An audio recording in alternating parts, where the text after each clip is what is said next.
سورج فضا میں ایک مقررہ راستے پر پچھلے 5 ارب سال سے 600 میل فی سیکنڈ کی رفتار سے مسلسل بھاگا جا رہا ہے۔ اس کے ساتھ اس کا خاندان 9 سیارے، 27 چاند اور لاکھوں میٹرائٹ کا قافلہ اسی رفتار سے جا رہا ہے۔ کبھی نہیں ہوا کہ تھک کر کوئی پیچھے رہ جائے یا غلطی سے کوئی ادھر ادھر ہو جائے۔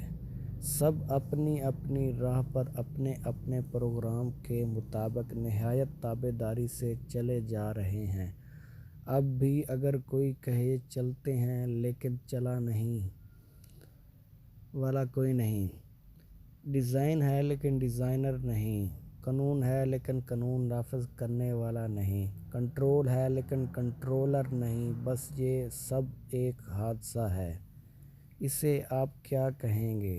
چاند 3,70,000 میل دور زمین پر سمندروں کے اربوں خربوں ٹن پانیوں کو ہر روز 2 دفعہ مدعو جزر سے ہلاتا رہتا ہے تاکہ ان میں بسنے والی مخلوق کے لیے ہوا سے مناسب مقدار میں آکسیجن کا انتظام ہوتا رہے، پانی صاف ہوتا رہے، اس میں تعفن پیدا نہ ہو، ساحلی علاقوں کی صفائی ہوتی رہے اور غلازتیں بہہ کر گہرے پانیوں میں چلتی جائیں۔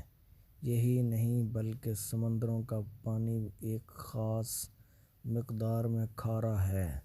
پچھلے 3 ارب سال سے نہ زیادہ نہ کم نہ نمکین بلکہ ایک مناسب توازن برقرار رکھے ہوئے ہے تاکہ اس میں چھوٹے بڑے سب آبی جانور آسانی سے تیر سکیں اور مرنے کے بعد ان کی لاشوں سے بو نہ پھیلے۔ ان میں کھارے اور میٹھے پانی کی نہریں بھی ساتھ ساتھ بہتی ہیں۔ سطح زمین کے نیچے بھی میٹھے پانی کے سمندر ہیں جو کھارے پانی کے کھلے سمندروں سے ملے ہوئے ہیں۔ سب کے درمیان ایک غیب پردہ ہے تاکہ میٹھا پانی میٹھا رہے اور کھارا پانی کھارا رہے۔ اس حیران کن انتظام کے پیچھے کون سی عقل ہے؟ اس توازن کو کون برقرار رکھے ہوئے ہے؟ کیا پانی کی اپنی سوچ تھی یا چاند کا فیصلہ؟ 1450 سال پہلے جب جدید سائنس کے کوئی وجود نہیں تھے، عرب کے شہرزادہ ملک میں جہاں کوئی اسکول اور کالج نہیں تھا، ایک آدمی اٹھ کے سورج اور چاند کے بارے کہتا ہے کہ یہ سب ایک حساب کے پابند ہیں۔ وَالشَّمْسُ وَالْقَمَرُ بِحُسْبَانٍ۔ سورۃ الرحمن آیت نمبر 5۔ سمندروں کی گہرائیوں کے متعلق بتاتا ہے کہ بَیْنَہُمَا بَرْزَخٌ لَا یَبْغِیَانِ، ان کے درمیان برزخ ہے جو قابو میں رکھے ہوئے ہے۔ سورۃ الرحمن آیت نمبر 20۔ جب ستاروں کو اپنی جگہ لٹکے ہوئے چراغ کہا جاتا تھا، وہ کہتا ہے وَكُلٌّ فِي فَلَكٍ يَسْبَحُونَ، یعنی سب کے سب اپنی مدار پر تیر رہے ہیں۔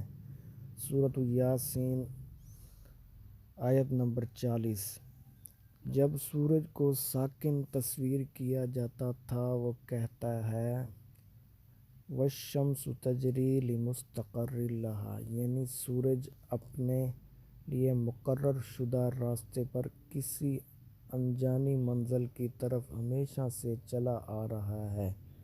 سورۃ یاسین آیت نمبر 38۔ جب کائنات کو ایک جامد آسمان چھت کو کہا جاتا تھا، وہ کہتا ہے یہ پھیل رہی ہے۔ وَأَنَّ الْمَوْضُوعَ۔ سورۃ الذاریات آیت نمبر 47۔ وہ نباتات اور حیوانی زندگی کے بارے میں بتاتا ہے کہ ان سب کی بنیاد پانی ہے۔ البرٹ آئن سٹائن اپنی دریافت اور قوانین قدرت اٹل ہے، پر جدید سائنس کا پانی کہلاتا ہے۔ لیکن اس نے بہت پہلے بتایا، ما تری فی خلق الرحمن من تفاوت، تم رحمان کی تخلیق میں کسی جگہ فرق نہیں پاؤ گے۔ سورۃ الملک آیت نمبر 3۔ جدید سائنس کی ان قابل فخر دریافتوں پر 1450 سال پہلے پردہ اٹھانے والا کس یونیورسٹی سے پڑھا تھا، کس لیبارٹری میں کام کرتا تھا؟ نومولود بچے کو کون سمجھاتا ہے کہ بھوک کے وقت رو کر ماں کی توجہ اپنی طرف مبذول کرائے؟ ماں کو کون حوصلہ دیتا تھا کہ ہر خطرے کے سامنے سینہ سپر ہو کر بچے کو بچائے؟ ایک معمولی سی چڑیا شاہین سے مقابلے پر اتر آتی ہے، یہ حوصلہ اسے کس نے دیا؟ مرغی کے بچے انڈے سے نکلتے ہی چلنے لگتے ہیں۔ حیوانات کے بچے بغیر سکھائے ماؤں کی طرف دودھ کے لیے لپکتے ہیں۔ انہیں یہ سب کچھ کون سکھاتا ہے؟ جانوروں کے دلوں میں کون محبت ڈالتا ہے کہ اپنی چونچوں میں خوراک لا کر اپنے بچوں کے منہوں میں ڈالیں؟ یہ آداب زندگی انہوں نے کہاں سے سیکھا ہے؟ شہد کی مکھیاں دور دراز باغوں میں ایک ایک پھول سے رس چوس چوس کر انتہائی ایمانداری سے لا کر چھتے میں جمع کرتی جاتی ہیں۔ ان میں سے ایک ماہر سائنسدان کی طرح جانتی ہیں کہ کچھ پھول زہریلے ہیں، ان کے پاس نہیں جاتی۔ ایک قابل انجینئر کی طرح شہد اور موم کو علیحدہ علیحدہ کرنے کا فن بھی جانتی ہیں۔ جب گرمی ہوتی ہے تو شہد کو پگھل کر بہہ جانے سے بچانے کے لیے اپنے پروں کی حرکت سے پنکھا چلا کر ٹھنڈا بھی کرتی ہیں۔ موم سے ایسا گھر بناتی ہیں جسے دیکھ کر بڑے سے بڑے آرکیٹیکٹ بھی حیرت زدہ ہیں۔ لاکھوں کی تعداد میں ایسے منظم طریقے سے کام کرتی ہیں کہ مثال نہیں۔ ہر ایک میں ایسا راڈار نظام نصب ہے کہ وہ دور دور نکل جاتی ہیں لیکن اپنے گھروں کا راستہ نہیں بھولتیں۔ انہیں زندگی کے یہ طریقے کس نے سکھائے؟ انہیں یہ عقل کس نے دی؟ مکڑا اپنے منہ کے لعاب سے شکار پکڑنے کے ایسے جال بناتا ہے کہ جدید ٹیکسٹائل انجینئر بھی اس بناوٹ کا ایسا نفیس دھاگا بنانے سے قاصر ہیں۔ گھریلو چیونٹیاں گرمیوں میں موسم سردا کے لیے خوراک جمع کرتی ہیں، اپنے بچوں کے لیے گھر بناتی ہیں، ایک ایسی تنظیم سے رہتی ہیں جہاں مینجمنٹ کے تمام اصول حیران کن حد تک کار فرما ہیں۔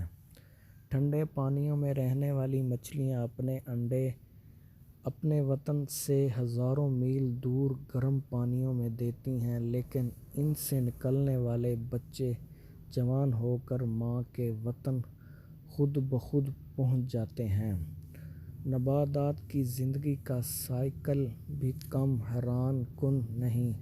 جراثیم اور بیکٹیریا کیسے کروڑوں سالوں سے اپنی بقا کو قائم رکھے ہوئے ہیں۔ زندگی کے گر انہیں کس نے سکھائے؟ سوشل مینجمنٹ کے یہ اصول انہیں کس نے سکھائے؟